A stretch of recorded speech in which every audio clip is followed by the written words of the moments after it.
Pronto, está gravando, Will. Você quer começar orando hoje para ser diferente, Wilton? Que você nunca começa orando? Vamos começar por você hoje? Tá bom, vamos orar então. Amém. Pai amado, Pai querido, graças te damos, Senhor, por mais essa oportunidade de nós estarmos aqui reunidos em torno da Tua Palavra. Muito obrigado pela vida de cada um, daqueles que vão assistir também depois.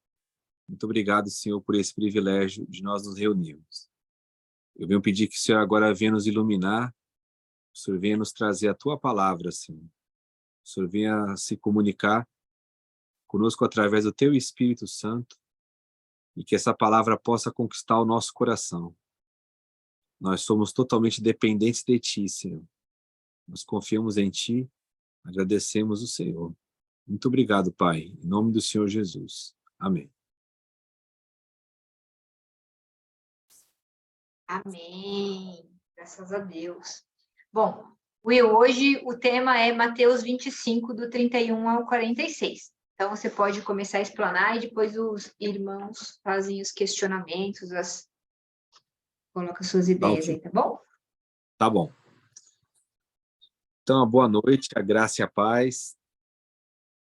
O texto citado pela Sheila é o texto que nós chamamos de o julgamento final. É o texto onde a gente encontra as palavras do próprio Senhor Jesus acerca da sua vinda, da sua glória e como que será o julgamento das nações. Esse é um texto tão apelativo, ele é um texto tão, vamos chamar assim, pesado, né? Ele é um texto tão provocativo que algumas pessoas elas buscam uma interpretação diferente daquela que o Senhor próprio dá para o texto. Como que é um chamamento de um juízo, alguns interpretam que esse julgamento ele ocorrerá quando o Senhor Jesus retornar para implantar um suposto reino de 1000 anos na Terra. Então, quem participaria desse julgamento, segundo uma certa corrente teológica, seriam as nações que ajudaram a Israel num período de uma tribulação futura em que Israel será perseguido. Pois bem, particularmente, eu não acredito nessa corrente teológica, assim como muitos teólogos, assim como muita gente que leva a sério o estudo bíblico. De fato, essa passagem é um ensino do Senhor Jesus acerca do julgamento que nós chamamos de julgamento final, quando todas as pessoas, todas as nações, né, como que o texto é citado, estarão diante do Senhor para cada um receber ali segundo o que fez, segundo ali a fé, segundo os padrões que o Senhor Jesus estabelece. Então, não é um acesso a um reino milenial, até porque nós cremos que nós já vivemos esse período, né? Esse reino de 1000 anos, que o Apocalipse diz, ele é um reino que é o reino desde a implantação da igreja até a volta do Senhor Jesus. O 1000 anos ali é um número simbólico que representa um grande período de tempo, assim como a numerologia que contém o livro do Apocalipse, ok? Mateus 25, esse texto que a Sheila citou, então, ali coloca assim as bases de como que se dará o julgamento.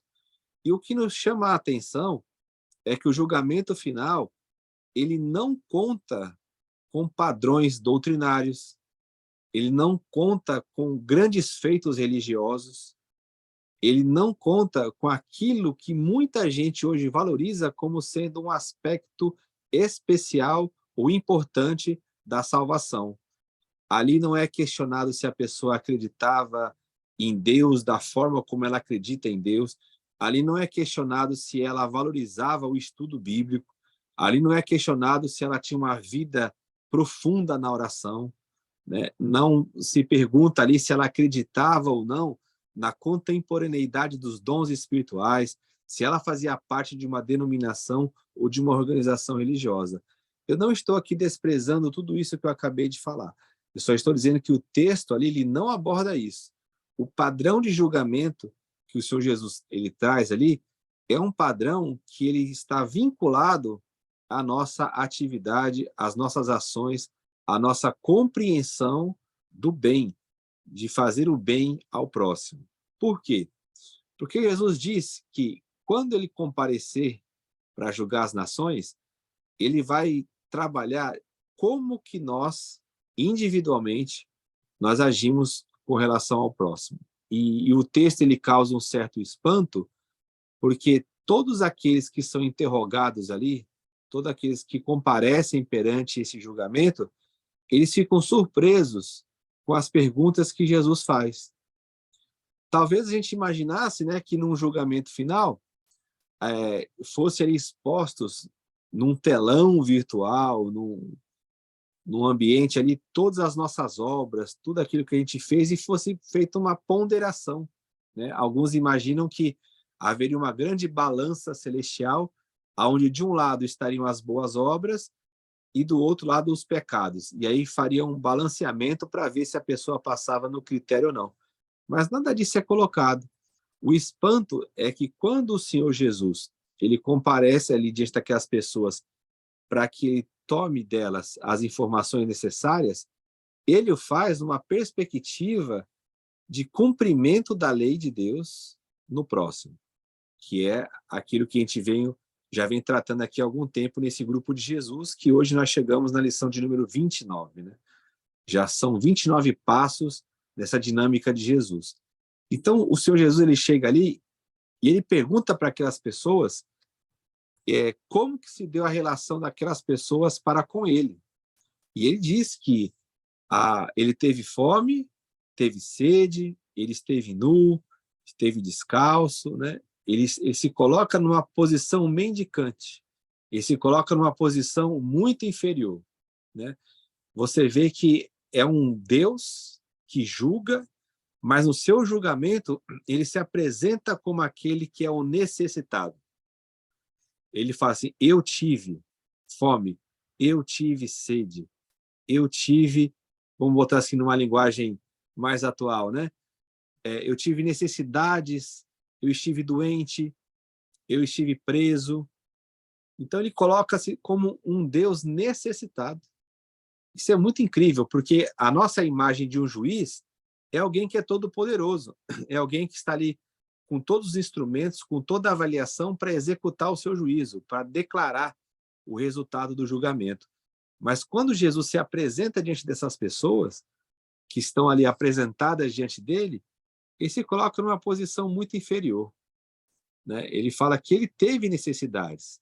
E as pessoas elas se chocam, porque você imagina, você está diante do rei do universo, do Criador dos céus e da terra, daquela pessoa que tem todo o poder em sua mão, que tem toda a capacidade de julgar retamente.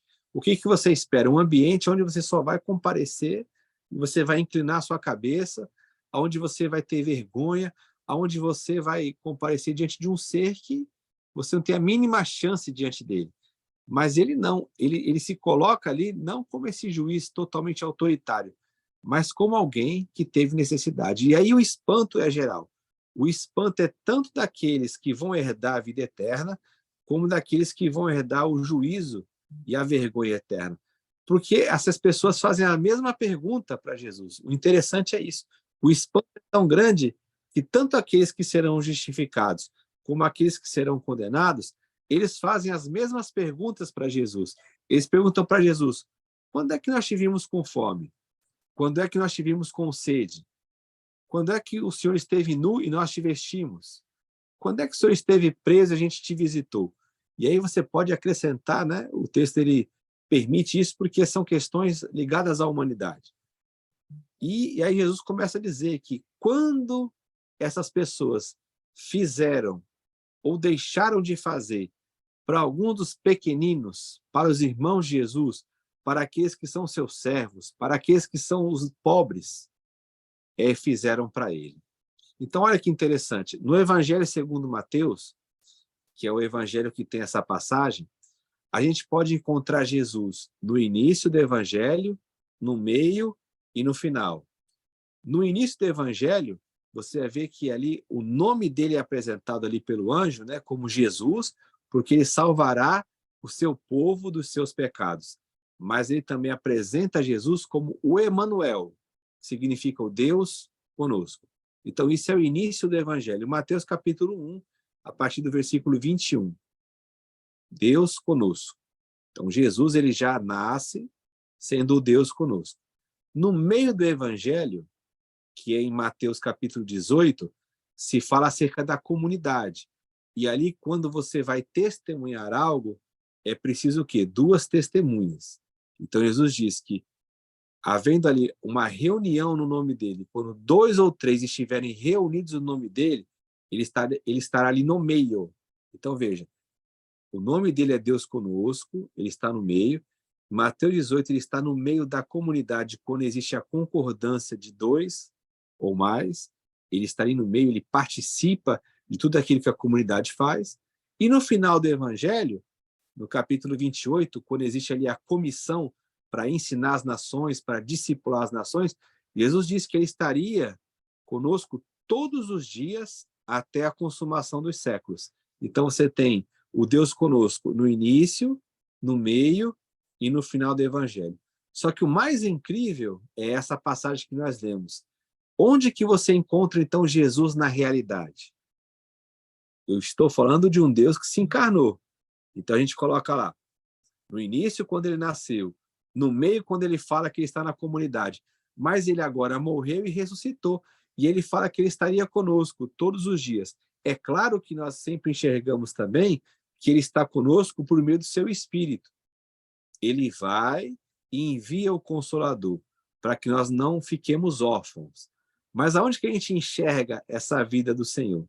Ele diz que é no meio daqueles necessitados. Então isso é muito chocante, porque quando a gente faz ou deixa de fazer algo para alguém necessitado, para um pobre, para um pequenino, Jesus ele diz que nós fazemos ou deixamos de fazer para ele próprio. Então essa passagem de julgamento final, ela é extremamente surpreendente, ela é constrangedora, ela é humilhadora, né? Porque diante desse Senhor não contou ali nenhum tipo de característica teológica, nenhum refino doutrinário, nenhuma vinculação, nenhum ato que eu fizesse de espiritualidade interior, como sendo uma oração, uma dedicação, uma renúncia. Tudo isso tem o seu lugar, mas no julgamento final que Jesus mesmo apresenta, ele coloca como padrão o nosso relacionamento para com o próximo. Talvez seja por isso que Paulo, quando ele vai resumir a lei, lá em Gálatas 5,14, ele exclui Deus da realização da lei, porque ele diz lá que a lei toda se cumpre num só ponto, que é amar o próximo. Porque no Novo Testamento, amar o próximo é amar a Deus. É impossível amar a Deus e não amar o próximo. João, na sua primeira carta, no capítulo 4, verso 20, ele vai dizer que se eu digo que eu amo a Deus e eu odeio o meu irmão que eu vejo, né? Se eu tento adorar a Deus, se eu falo que eu invoco a Deus, um Deus invisível, e eu odeio o meu irmão visível, ele fala que eu sou um mentiroso. Então, o padrão de julgamento de Jesus é isso. Como que eu agi diante dos pequeninos? Se eu cuidei ou se eu descuidei? Se eu fiz algo para eles ou se eu deixei de fazer? Esse é o padrão que Jesus apresenta e esse é o padrão que a igreja tem que levar, né? O cuidado com as pessoas. Nós devemos manifestar toda a nossa fé na prática. Uma fé sem obras é uma fé morta. Tiago já dizia isso. Amém? Vou passar então para a irmã Sheila. Amém. É realmente um texto bem profundo e de grande reflexão, né? Alguém quer fazer pergunta? O irmão João? Tá com cara de que quer fazer pergunta.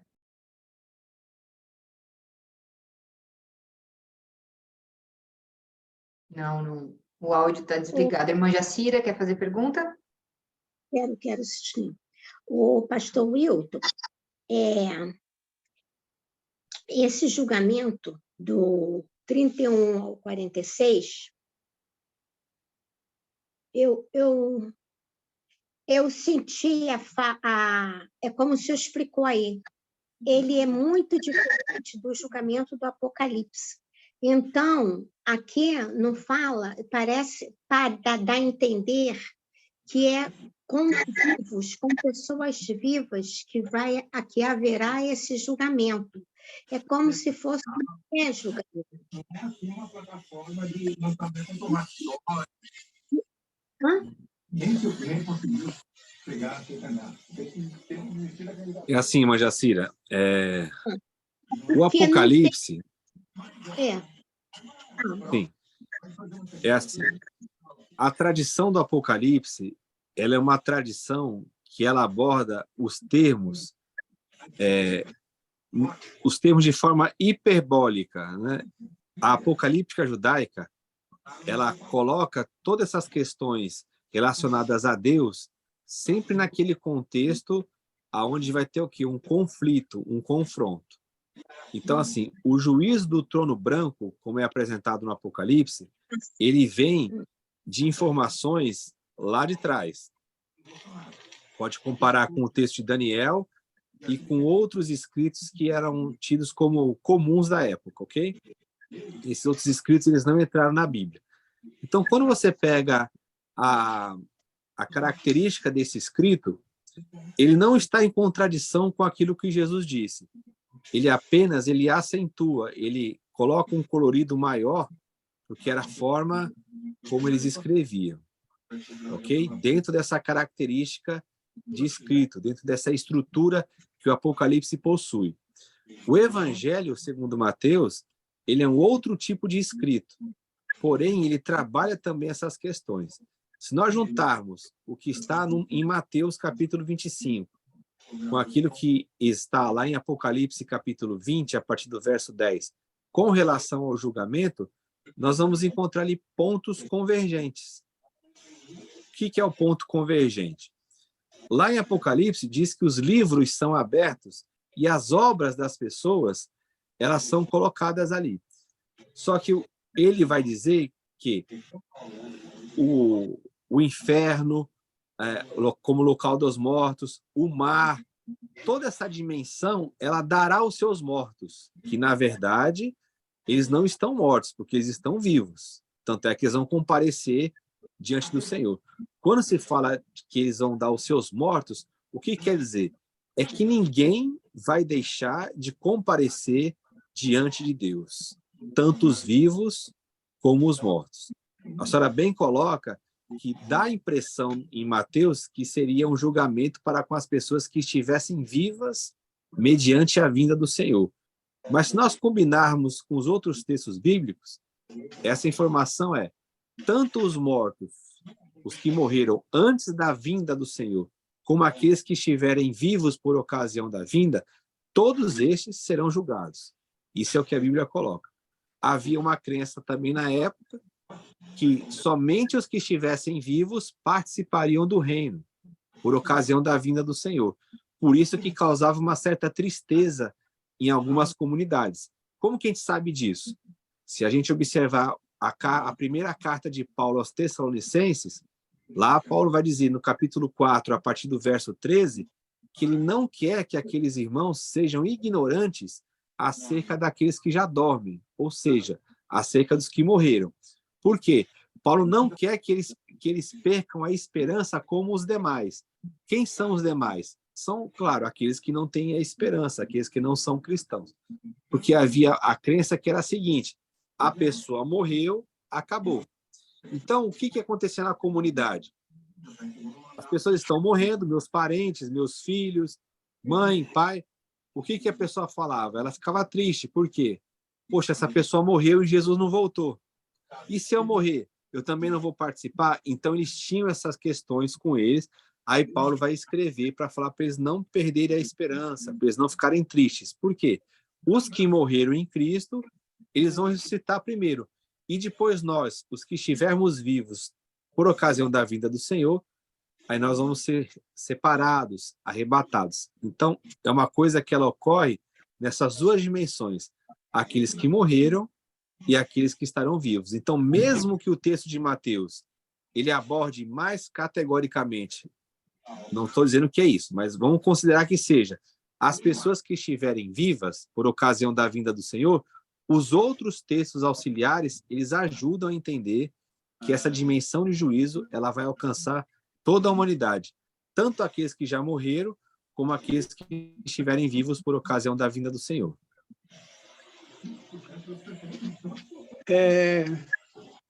Alguém então, vai falar agora ou não? Pode falar, irmão João Carlos, pode falar. O professor, vejo esse relato de Mateus 25,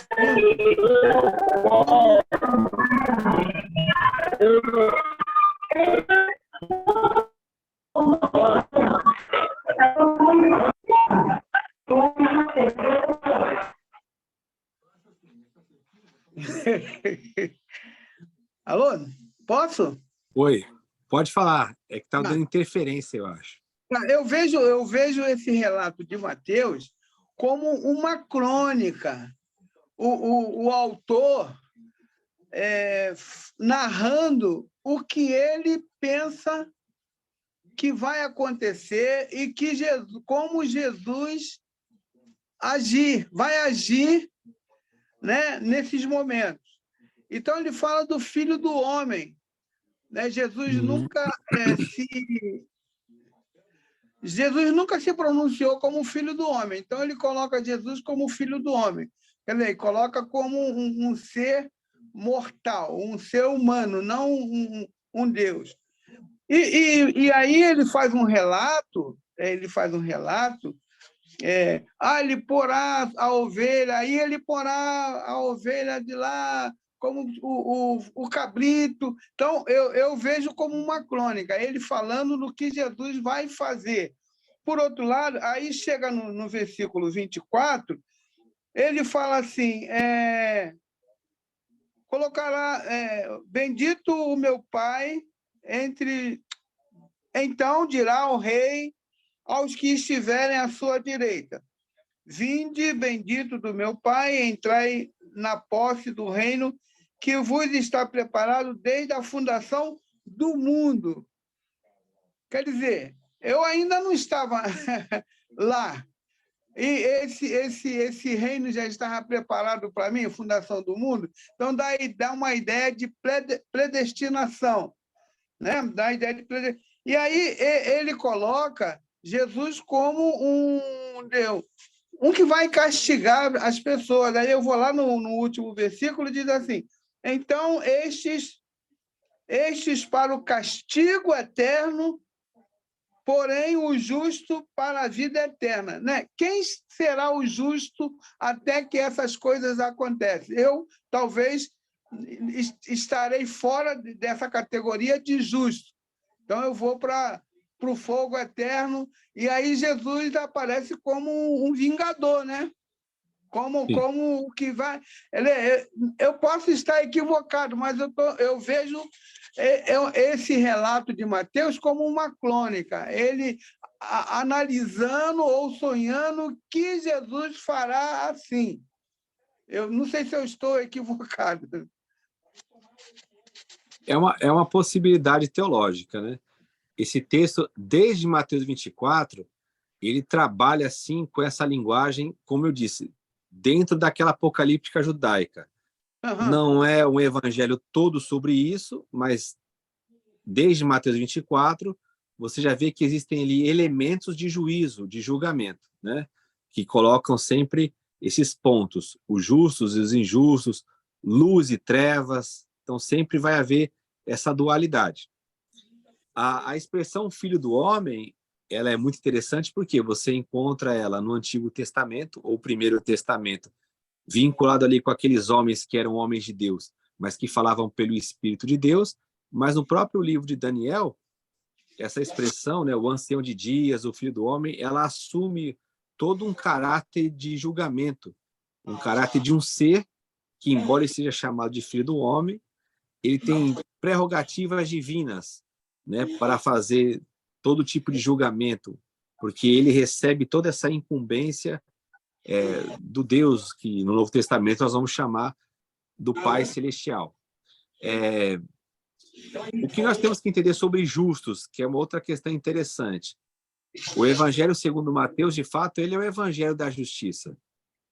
Ele é um evangelho que você vai ver que ele trabalha o tema da justiça desde lá do começo.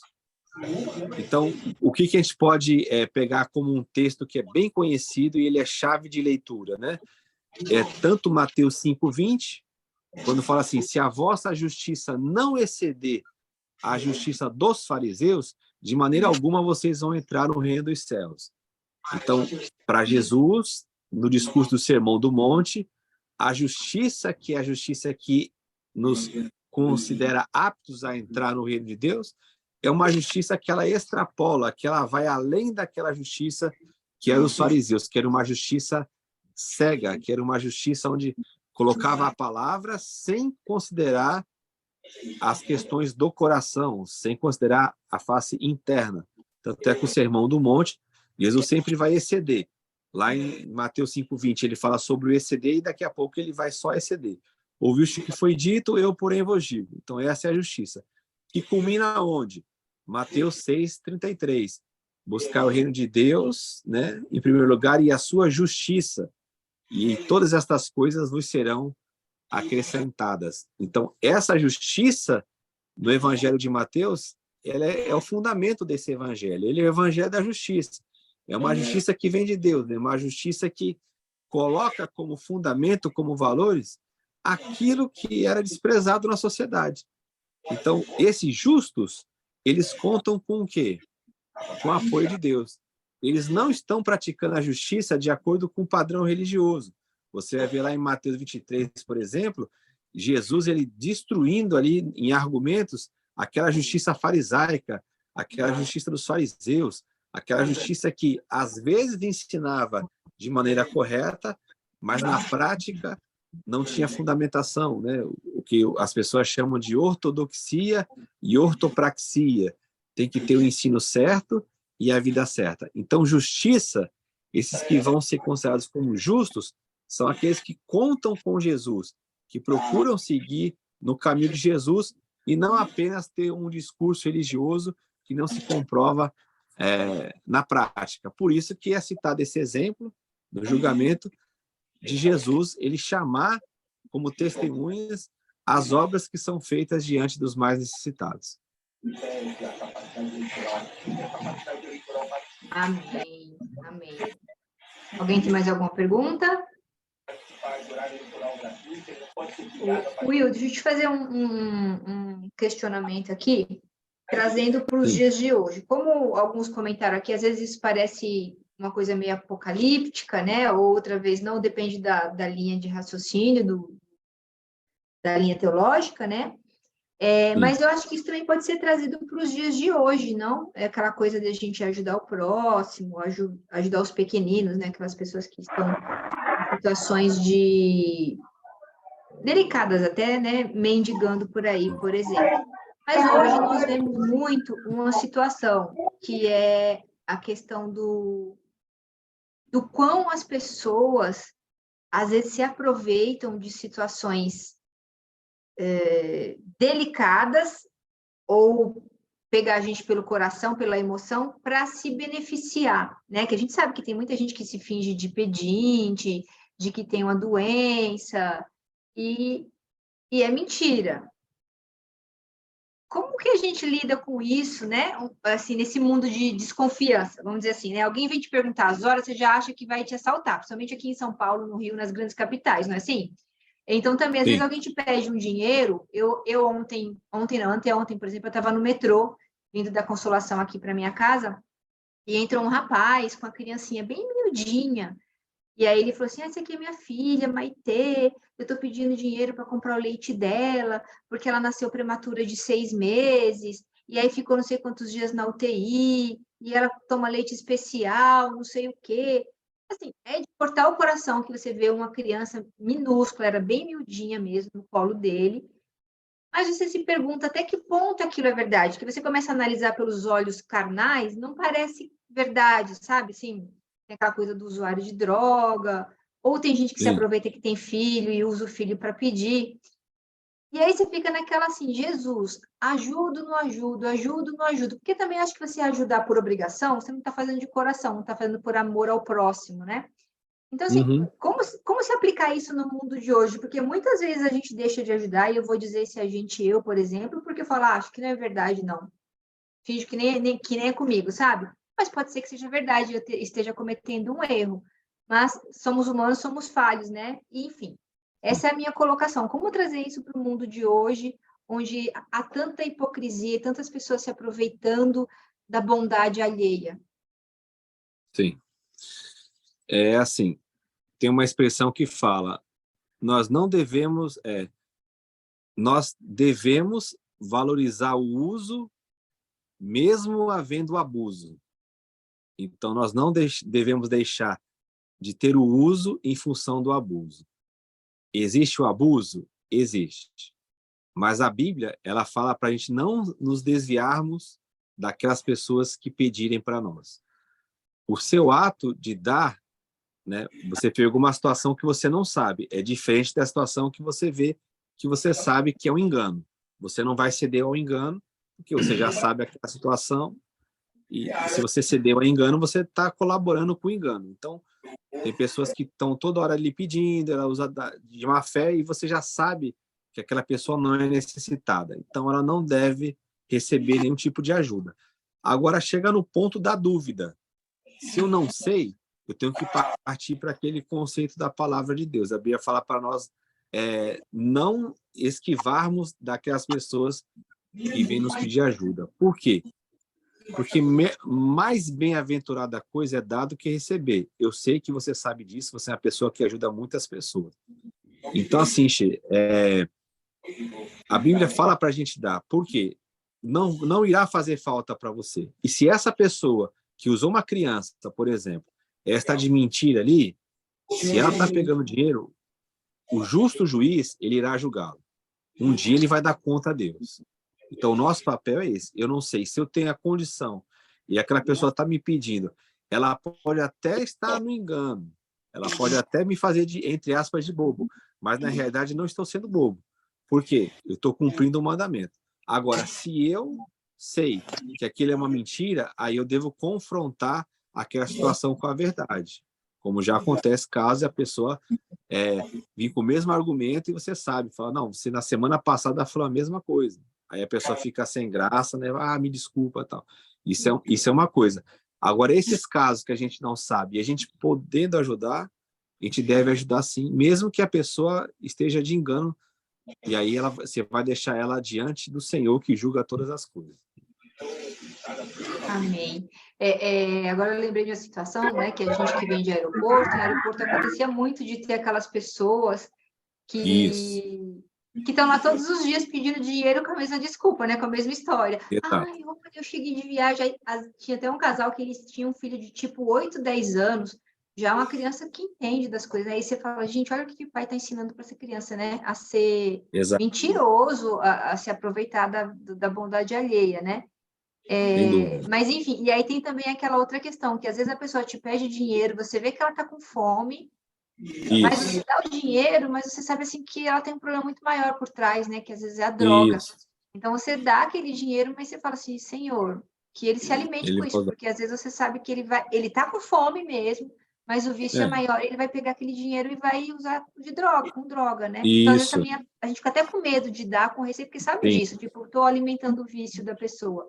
É uma situação complicada, né? Tipo, age com o coração, age com a razão. Uma maneira de quebrar isso aí é exatamente esse ponto que você coloca, né? A pessoa chega a falar que ela está com fome. Você me dá um dinheiro, eu estou com fome. Aí qual que é uma saída? É você comprar a comida, né? Você fala assim, você está com fome mesmo? Então eu vou lá comprar para você. Aí vamos ver a reação. Tem vezes que a pessoa fala assim, não precisa comprar não. Aí você sabe que ela estava querendo mesmo o dinheiro, exato. Mas às vezes você está assim no semáforo, você está dentro de um trem, de um metrô, aí você não tem como comprar comida naquele momento, não tem. né? Aí a gente vai pelo bom senso ou pelo que o coração diz no momento, Isso. Ou ajuda ou não ajuda, porque... Pelo discernimento, exatamente. É bem complicado. Alguém mais quer colocar só um ponto que você ressaltou que é muito importante, que você colocou bem no início. embora tenha todo esse aspecto, vamos chamar assim, escatológico, apocalíptico, que é até usado de maneira errada a expressão apocalíptica, né? Que as pessoas usam, né? Que apocalipse é revelação, mas virou, claro, uma estrutura de literatura, sem problema o uso. Mesmo que isso evoque um futuro, esse futuro ele só existe por uma realidade, concorda? Quando Jesus fala assim, eu tive fome e você me deu de comer, ele está apontando algo que é passado lá no julgamento, só que é presente para a gente hoje. Então, é como você bem disse. E embora fale assim, é um texto que fala do julgamento final, mas esse julgamento, ele é em função de atos que eu faço agora, que eu faço com a minha vida. Então, isso é interessante porque se eu conheço o padrão de julgamento que está sendo colocado ali, eu tenho que me policiar, eu tenho que olhar para a minha vida e falar assim, olha, eu serei julgado por isso. Então, é bem interessante que você coloca. Só fala assim, aquilo ali é do julgamento final. Tá, mas qual que é a base do julgamento final? Não é em função das obras que nós fazemos durante a nossa vida? Então tem a ver com o presente. Só está mostrando como que vai ser o comparecimento diante dessa situação, né? Sim, sim. Até porque no estudo anterior você falou que nós somos o próximo, né? Nós devemos ser o próximo. A gente tem que amar o próximo. Então, a palavra sempre fala de amor ao próximo, de amar a Deus sobre todas as coisas, e aí Deus está no próximo. Então, assim, é uma coisa que leva a outra, Sim. E que vai mudando de geração Exato. para geração, mas isso não muda. Então, se isso aconteceu nas épocas que Jesus estava aqui na Terra, mas ainda é aplicável Sem hoje, dúvida. por isso que eu trouxe para o hoje. Sem dúvida. E realmente essa passagem parece que lembra alguma coisa do fim do tempo, do julgamento final, que no caso não é o termo apocalipse, mas como você falou, já ficou meio ligado ao apocalipse a fim do mundo, Sim. a essa questão, mas é aplicado a hoje, né? De a gente amar ao Sem próximo. dúvida. Né? Sem Amém. dúvida. Alguém tem mais alguma colocação, irmão João Carlos? Oi, eu tenho. Diga lá, irmão Isaías. Eu saí aqui, estou aqui dentro do carro. O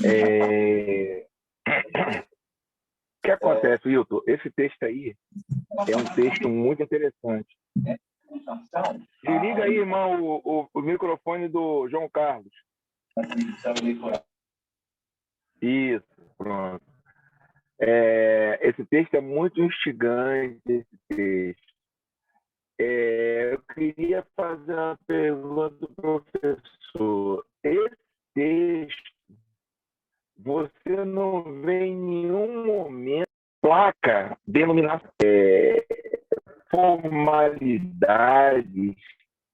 Esse texto, eu poderia sintetizar aquele que pratica o amor, esse entrará no reino de Deus. Está cortando, irmão Isaías, a sua fala, tá picotando. Dessa forma, esse texto é um texto direto, né? Que mostra quem ama e quem não ama, quem se preocupa por quem está ao seu lado e quem não se preocupa. Eu poderia sintetizar dessa forma, professor? Sim, Isaías, sem dúvida. Porque se você observar lá em Mateus capítulo 7, antes de o Senhor Jesus ele falar acerca dos falsos profetas e como que a gente vai identificá-los, até chegar no julgamento deles, né? Que é um outro julgamento que tem em Mateus 7, a partir do verso 22, muitos me dirão naquele dia. Esse naquele dia é o dia do juízo, que é paralelo, né? Ou mesmo dia desse dia que está sendo trabalhado aí da vinda do Senhor. Antes do Senhor Jesus ele entrar na identificação do falso profeta, do falso irmão, ele fala que o cumprimento da lei, que a lei se resume ao quê? A você fazer pelo próximo aquilo que você gostaria que fizesse para você. Isso chama-se o quê? Amor. Né? Você fazer pela pessoa aquilo que você gostaria que ela fizesse. Então, Jesus ele sempre vai colocando esses padrões quando ele vai trabalhar essa questão do julgamento. Né? o julgamento, como você julga o outro, você vai ser julgado. Então, o julgamento está sempre vinculado ao próximo. Ele está sempre vinculado ao amor. Né? Você pode ver que o julgamento, Jesus, ele nunca usa o julgamento como sendo algo assim, olha, você foi uma pessoa que orou muito, Isaías, olha, você foi uma pessoa que assistiu muitas reuniões, olha, você foi Ele nunca coloca isso, ele sempre coloca a questão do julgamento em função de como que eu trato o próximo, do que eu faço para o próximo, do que eu deixo de fazer, é sempre nesse ponto. É assustador, Marcelo. Ô Hilton, Oi, tem João. mais gente para falar aí? Tem mais gente aí para falar? Vai embora, é tranquilo. Não, é o seguinte, eu estou pegando aqui o versículo 31, Sim. que diz assim, quando vier o Filho do Homem, na sua majestade, e todos os anjos com eles, então se assentará no trono da sua glória. A ideia é quem está no trono é Deus, não é isso? Aí o texto fala que Jesus é que vai sentar no trono da glória. Quer dizer, a gente entende, mas um leigo, vai ter dois tronos, o trono de Deus e o trono de Jesus, né? E como é que esses anjos aí vão vir? Como é que é isso? Como é que esses anjos vão acompanhar ele? Como é que a gente pode entender esse versículo? Sim. Então, quando a gente pega essa passagem e trabalha o texto paralelo, né, os textos paralelos, tanto como Daniel, como Apocalipse, como os outros textos paulinos que eles falam acerca do juízo, o que nós devemos compreender disso? Que ele está abordando aí toda essa corte celestial. Jesus também fala que se você negá-lo aqui no mundo, aqui na terra, ele irá negá-lo naquele dia diante de Deus e dos santos anjos. Então, sempre essa linguagem dos anjos, ela também está vinculada ao juízo. Olha que interessante. O Paulo, ele vai dizer que nós iremos julgar os anjos. Então, você imagina, tem espécies de julgamento aí que são feitas que elas vão além da nossa capacidade de interpretação. Quando ele fala que ele vem, que ele vai se assentar no seu trono, que tem os anjos, isso é toda uma linguagem judaica para falar que o ambiente aí é um ambiente envolto nas questões celestiais. É um padrão totalmente divino. Então, ele está executando esse juízo como Deus. João, já no seu evangelho, vai dizer que o Pai transferiu todo o juízo para Cristo, é ele que julga, né? Ele é o varão medida, é aquele que traz todo o julgamento de todos os tempos num só dia, e ele mesmo é o padrão desse julgamento. Então, essas figuras, é claro, o autor ali, ele vai citando diante daquela compreensão que eles tinham. Então, quando cita-se essa questão angelical, é isso. Ele vem acompanhado dos anjos, por quê? Os anjos são as testemunhas celestiais. Eles são aqueles conservos, né, que eles trabalham em função daqueles que hão de herdar a salvação. Em Mateus até é falado que cada pequenino tem o seu anjo, né?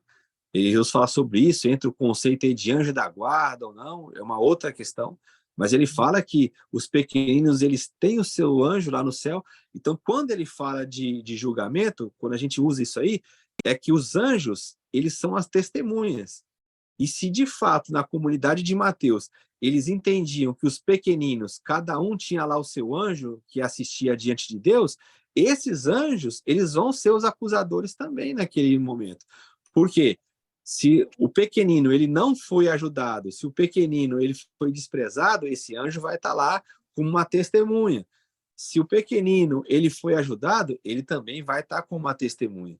Então é sempre pegar o que essas nomenclaturas, esses termos, eles significam dentro daquele escrito e também, se possível, buscar outras fontes para incrementar no texto. Mas se você observar, na comunidade de Mateus, Jesus trabalha muito essa questão dos anjos como sendo apoiadores. os anjos como sendo aqueles que guardam os pequeninos, que estão sempre a serviço dos pequeninos, né? É porque o relato parece que está na segunda pessoa, né? Isso. E por isso que eu acho que é uma crônica. É o Mateus falando do que Jesus vai fazer na volta dele. Ele nunca fala assim, né, quem diz ser o filho do homem, né? Ele sempre joga o filho do homem nisso, mas ele também se identifica, né? Porque em Mateus 16, quando ele pergunta assim, quem dizem os homens ser o filho do homem? Ele está falando acerca dele mesmo, né? Porque tem essa questão que algumas pessoas colocam, falam assim, será que Jesus é o filho do homem ou ele está falando de outro ser, né? Mas lá em Mateus 16, ele fala lá claramente, quem dizem os homens ser o filho do homem? Aí eles começam a responder lá, João Batista, Elias, Jeremias, ou um dos profetas. Aí você fala assim, mas aí também não está falando que é ele. Aí ele fala assim, e vós? Quem dizeis que eu sou? Aí o que ele está falando? Que ele mesmo é o filho do homem. Né?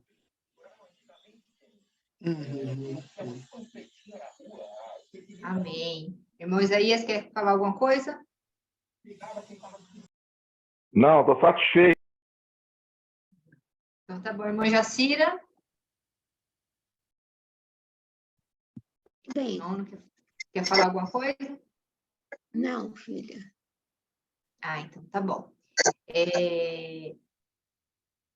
Bem interessante esse tema de hoje e de grande reflexão, né, Will? A gente sempre...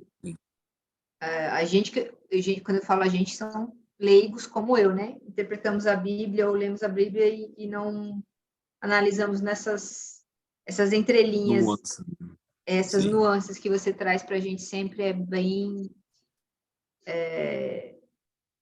Esclarecedoras. Pensar, esclarecedoras e, assim, reveladoras até, eu diria a palavra, não são esclarecedoras, né? Porque a gente fica naquela coisa de não ler as entrelinhas ou não interpretar como o irmão João Carlos colocou agora, por exemplo, está na segunda pessoa ou está em conjugação, a gente não observa isso, ou a pessoa só pensa que isso é o passado, não traz para o presente, né?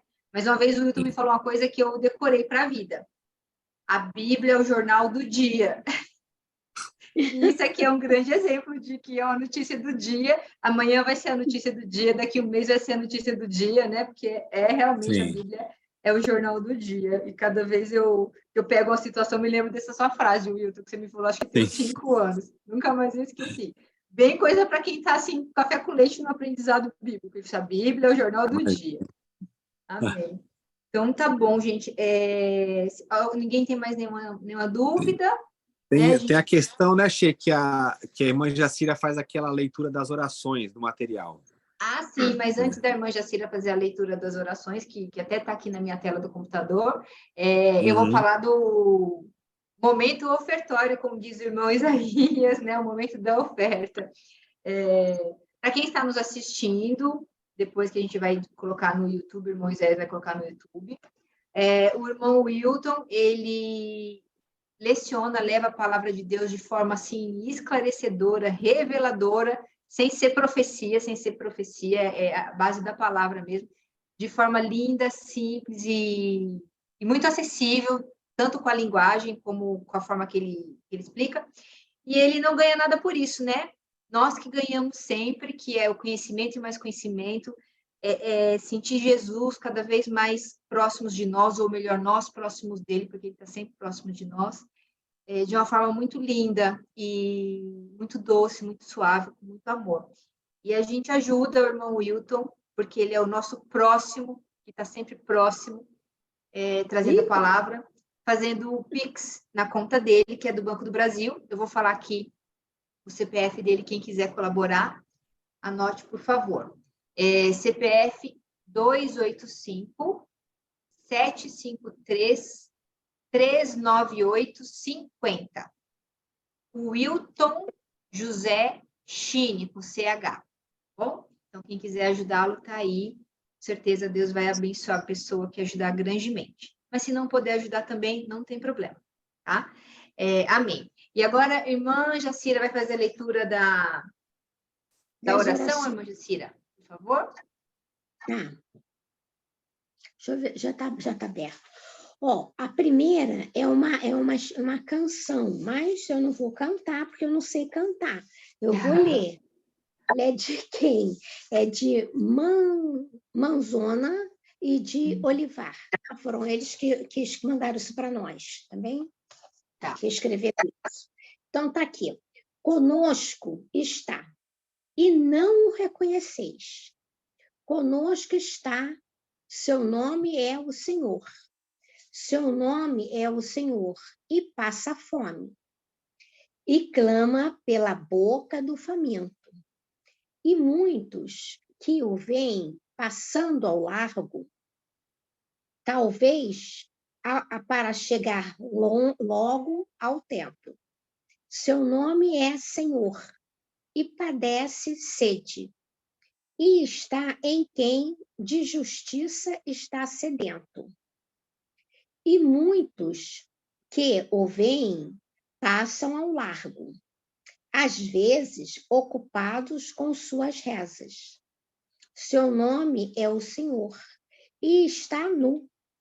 A ausência do amor gela seus ossos, e muitos que o veem passam ao largo, seguros ao calor de seu dinheiro.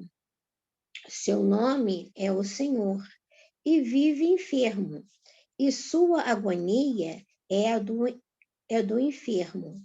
Muitos que o sabem não fazem caso. Talvez não frequentava muito o templo. Seu nome é o Senhor, e está na prisão. Está na solidão de cada preso. E ninguém o visita. E até dizem, talvez este não era um dos nossos. Seu nome é o Senhor. O que tem sede, ele pede pela boca do faminto. Está preso, está enfermo, está nu, mas ele nos vai julgar por tudo isso. Agora vem uma oração. Senhor, neste mundo insolidário e frio, queremos buscar-te. Nos bairros marginais e zonas periféricas, queremos encontrar-te. Nos que a sociedade esconde e esquece, queremos ver-te. Nos que não contam para a cultura dominante, queremos descobrir-te. Nos que carecem do básico e necessário, queremos acolher-te. Nos que pertencem ao reverso da história, queremos abraçar-te. Agora, essa oração, a última, ela é pequenininha, eles dizem que é para nós orarmos no silêncio do nosso coração. Eu acho lindinho o silêncio do nosso coração. Jesus, paz de nossos corações em nossas noites e em nossos dias, e nas horas de escuridão, como na plena luz, tu bates a nossa porta e esperas nossa resposta.